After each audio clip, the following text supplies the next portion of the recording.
अस्सलामुअलैकुम, welcome to health and happiness with doctor Warda Sikandar. एक नए एपिसोड के साथ, एक नए टॉपिक के साथ EFUM हेल्थ फोरम, जहां रोज़ाना हम आपको मिलवाते हैं मुख्तलिफ हेल्थ एक्सपर्ट से, घर बैठे बताते हैं आपको बीमारियों के सलूशंस के बारे में।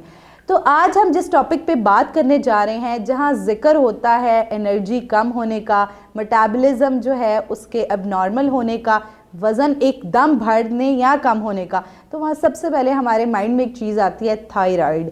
ये छोटा सा हार्मोन है लेकिन बॉडी के अंदर बहुत सारी चीज़ें कर देता है।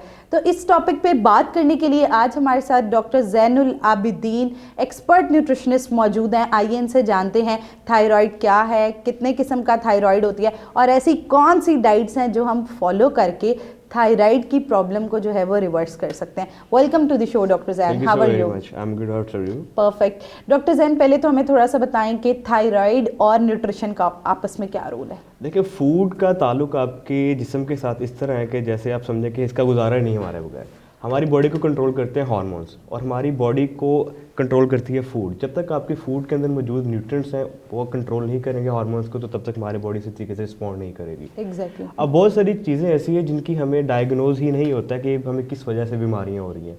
जैसा कि हम खा भी कुछ नहीं रहे लेकिन हमारा वज़न बहुत ज़्यादा बढ़ रहा है, हम कोई एनर्जी एग्जर्ट नहीं कर रहे, हमें फिर भी फटीग हो रही है, हमें सर्दियों के अंदर सर्दी ज़्यादा लगती है, गर्मियों के अंदर गर्मी ज़्यादा लगती है। उसके साथ कभी हमारी भूख डिप्रेस हो रही है, कभी सप्रेस हो रही है, कभी हम थका फील कर रहे हैं, कभी थोड़ा एक्टिव फील कर रहे हैं। तो इस सारी चीज़ों के पीछे हमारे हार्मोन्स की आप कह लें कि इन्वॉल्वमेंट है। ठीक है, अब बात करें थायराइड की, तो सर्दियों के अंदर जो थायराइड है ना बहुत ज़्यादा ट्रिगर हो जाता है। उसकी रीज़न ये होती है कि सर्दियों के अंदर जो हमारी सर्दियों में आने वाली सब्जियाँ हैं ना बेसिकली वो गोइट्रोजेनिक होती हैं, यानी कि उसके अंदर गोइट्रोजन एक ऐसा कंपाउंड है जो कि आपके थायराइड को ट्रिगर करता है। किस केस में? थायराइड की जो हार्मोन की सिक्रीशन से ज़्यादा कर देता है, जिसे हम बोलते हैं हाइपरथायराइडिज्म। अब गोइट्रोजेनिक जो कंपाउंड है ये हमारे क्रूसीफर्स एक कैटेगरी ऑफ वेजिटेबल्स है उसके अंदर ज़्यादा होता है, यानी कि हमारे पास जितनी पत्ते वाली सब्जी हैं। अब बहुत सारे लोग समझते हैं कि जो पत्ते वाली सब्जी हम सबके अंदर ही गोइट्रोजन होता है, बिल्कुल, लेकिन ऐसा बिल्कुल नहीं है। जो 3-4 काबिल सरे फहरिस्त है उसके अंदर हमारे पास कैबेज आ जाती है, कॉलीफ्लावर आ जाती है, ब्रोकली आ जाती है। ये 3 चीज़ें ऐसी हैं जिनके अंदर गोइट्रोजन ज़्यादा होता है। लेकिन अगर हम इनको एक्स्ट्रा हीट कर लें, यानी कि टेम्परेचर ज़्यादा करके अच्छी तरीके से पका लें, तो गोइट्रोजेनिक का जो इफेक्ट है बहुत ज़्यादा कम हो जाता है, तो आप वो भी खा सकते हैं। तो अगर आपको लगता है कि आप गोइट्रोजेनिक फूड को अवॉइड टोटली कर दें, तो ऐसा बिल्कुल भी नहीं है। अगर आप इसको ओवर कुक कर लें या आप इसे थोड़ा सा ज़्यादा पका लें तो आप इसको भी कंज्यूम कर सकते हैं। और इसके बेसिकली 2 हम कहते हैं कि कंडीशंस होती हैं, एक होती है हाइपोथायराइडिज्म, एक होती है हाइपरथायराइडिज्म। तो अब आप हमें बताएं कि हाइपर में जो है वो कौन सी खुराक लेनी चाहिए और अवॉइड करनी चाहिए?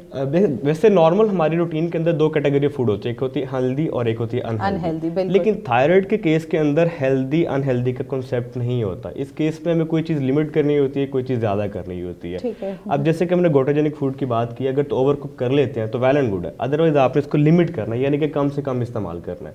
अगर हम बात करें हाइपर के अंदर, तो हाइपर के अंदर आपने आयोडीन रिच फूड वो कम कर देनी है, क्योंकि एक हमारा हार्मोन है थायराइड हार्मोन जिसकी हम बात करें, इसके सिक्रीशंस के अंदर T3 और T4 होते हैं जो कंबाइन एक थायराइड ग्लैंड बनाते हैं। अब T3 की सिक्रीशंस कम होगी तो T4 की ज़्यादा हो जाएगी, T4 की ज़्यादा होगी तो T3 की कम हो जाएगी, इनवर्सली प्रोपोर्शनल है। तो अगर हम बात करें तो हाइपो के अंदर आपने जिंक और सेलेनियम रिच फूड ज़्यादा देनी होती है, जिसके अंदर ब्रेजल नट्स काबिल ज़िक्र है। अगर आपको हाइपर का मसला है तो ब्रेजल नट इस्तेमाल कर सकते हैं। इसके अलावा आप जितने भी ऐसी फूड जिसके अंदर सेलेनियम और जिंक ज़्यादा है वो आप यूज़ कर सकते हैं। हाइपो के अंदर क्या है? हाइपो के अंदर आपने सारी वो चीज़ें अवॉइड करनी होती हैं जिसके अंदर आपका आयोडीन एक्स्ट्रा हो। ठीक है, इसके अंदर हमने चीज़ों को मेंटेन करना है, एक होमियोस्टेसिस फेज के अंदर लेकर चलना है, बजाय इसके कि हम टोटली चीज़ रिस्ट्रिक्ट कर दें, एक चीज़ बिल्कुल ज़्यादा खाना शुरू कर दें। अगर आप एक बैलेंस के अंदर या बैलेंस डाइट फॉलो करते हैं तो उससे आपका हाइपर का मसला भी सॉर्ट आउट हो सकता है और हाइपर का मसला भी सॉर्ट आउट हो सकता है। अब बहुत सारे लोग थायरॉक्सिन खा रहे होते हैं, एक ऐसा जहरनमा अद्विया जो कि आप सारी ज़िंदगी नहीं छोड़ सकते। उससे ये होता है कि आपका जो एक आर्टिफिशियल तौर के ऊपर आउटर साइड से in the form of tablet आपको हार्मोन दिया जा रहा होता है। जब आउटर सोर्स से आप हार्मोन ले रहे हैं तो आपकी जो ओरिजिनल फॉर्म के अंदर या नेचुरल फॉर्म के अंदर जो थायराइड है, जिसकी जो थोड़ी सी कैपेसिटी होती है जिसको आप बूस्टअप करके अपने नॉर्मल फंक्शनिंग पे आ सकते हैं, वो डिस्टर्ब हो जाती है। फॉर एग्जांपल अगर वो 95% इनएक्टिव है और 5% एक्टिव है, तो आप उस 5% एक्टिव चांसेस को भी कम कर देते हैं अगर आप थायरॉक्सिन बाहर से ले रहे हैं। एग्जैक्टली, बिल्कुल। या दैट्स इट। अगर बात की जाए तो फिर हम लोग कौन से ऐसी डाइटरी हैबिट्स हैं जिनको फॉलो कर सकते हैं? अच्छा, एक क्रूसीफर आपने लिमिट कर दी, उसके बाद आता है कि हम सोया फूड, हमारे पास एक अच्छा सोर्स होता है प्रोटीन पूरा करने के लिए, लेकिन स्टडीज़ के अकॉर्डिंगली उसके अंदर आइसोफ्लेविन्स होते हैं जो कि आपने अवॉइड करवाने होते हैं, क्योंकि ये T4 की सिक्रीशंस को ज़्यादा कर देते हैं हाइपर के केस के अंदर। ठीक है। तो अब सोया फूड का हमें ऑल्टरनेटिव ऐसा कौन सा जिसके अंदर से हम प्रोटीन की अच्छी अमाउंट ले सकते हैं? तो हमारे पास पनीर बहुत अच्छा सोर्स है। अगर आपको 100 ग्राम सोया से तकरीबन 26 ग्राम प्रोटीन मिल रही है, तो आपको 200 ग्राम पनीर से उतनी प्रोटीन मिल सकती है। ठीक है, मतलब हम सब्सटीट्यूट की तरफ चले जाएं। हर चीज़ का सब्सटीट्यूट है। अल्लाह ताला ने बड़ी अच्छी डिस्ट्रीब्यूशंस की है। हम लोगों को लगता है कि फ़लानी चीज़ ये अमीर लोगों के लिए है, ये मिडिल क्लास के लिए, लेकिन हर चीज़ का ऑल्टरनेटिव हमारे पास मौजूद है। उसके बाद हमारे पास नट्स की बात करें तो आलमंड्स, हमारे पास पम्पकिन सीड, फ्लैक्स सीड, ये बहुत अच्छी चीज़ें हाइपो के केस के अंदर। ये आपके T4 सेल्स को बूस्टअप करते हैं कि ताकि आपका जो थायराइड ग्लैंड की सिक्रीशन है थायरोक्सिन, वो नेचुरली तौर के ऊपर प्रोड्यूस हो। तो ये अगर आप डाइट में ऐड कर लें तो काफ़ी हद तक हमारा जो थायराइड का मसला हल हो सकता है। और अगर बात की जाए, एक मसला देखा जाता है गॉइटर, ठीक है, लोगों की एनलार्जमेंट हो जाती है, तो उस केस में जो है वो हम लोगों के लिए कितना ज़रूरी है डाइट जो है उसको फॉलो करना, और कौन सी डाइट्स जो है उसमें बंद कर देनी चाहिए? देखिए, एक चीज़ पूरे पाकिस्तान में एक बड़ा अच्छा कानून पास हुआ था कि पाकिस्तान के अंदर जो भी नमक बिका जाएगा वो आयोडाइज साल्ट होगा। ठीक है, गॉइटर बेसिकली होता है आयोडीन की डेफिशिएंसी की वजह से। तो अब हमारे पास साल्ट तकरीबन हर घर में इस्तेमाल होता है और पॉकेट फ्रेंडली, कितना महंगा साल्ट, इजीली हर बंदा अफोर्ड कर सकता है। और पाकिस्तान के अंदर कोई ऐसा नमक मार्केट में ये नेशनल लेवल पे सेल आउट नहीं हो रहा जो आयोडाइज ना हो। हर साल्ट ही आयोडाइज है, यानी कि उसकी फोर्टिफिकेशन की हुई है। दैट मीन कि हमें वो पिंक सॉल्ट वाली चीज की तरफ नहीं जाना। एग्जैक्टली। तो जो हमारा आपको सॉल्ट मिल रहा है आप वही इस्तेमाल करें, उससे आपकी जो आयोडीन की डेफिशिएंसी पूरी हो जाएगी, आपका जो गॉइटर का मसला सॉर्ट आउट हो जाएगा।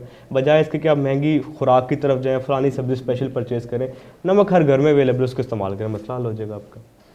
ठीक हो गया। डॉक्टर ज़ैनुल आबिदीन हमारे साथ मौजूद थे। इन्होंने हमें थायराइड के बारे में, हाइपर थायराइडिज्म के बारे में बड़ा अच्छा एलेबोरेट किया कि हमारी डाइट के अंदर बहुत सारी ऐसी चीज़ें होती हैं, और विंटर एक ऐसा सीज़न है जिसमें हाइपर थायराइडिज्म जो है उसके होने के बहुत ज़्यादा चांसेस हो जाते हैं, हमारी एनर्जी जो है वो लो हो जाती है। तो इस वजह से आपको चाहिए कि जिस तरह इन्होंने हमें डाइट्स गाइड की, और डाइट्स और सप्लीमेंट्स के साथ मिल के आप अपने थायराइड के मसले को रिवर्स कर सकते हैं। अगर आप भी हाइपर थायराइडिज्म, हाइपोथायराइडिज्म, गॉइटर, इस तरह का कोई भी मसला फेस कर रहे हैं तो आपको चाहिए अपने करीबी डॉक्टर को कंसल्ट करें। और अब आप घर बैठे हमारे EFUM हेल्थ फोरम पर मौजूद कंसल्टेंट्स को भी कंसल्ट कर सकते हैं। अगर आपका इस टॉपिक से मुतल्लिका कोई भी सवाल है तो आप कमेंट सेक्शन में हमसे पूछ सकते हैं। Don't forget to subscribe our channel. मिलते हैं एक नए एपिसोड के साथ। अल्लाह हाफिज़।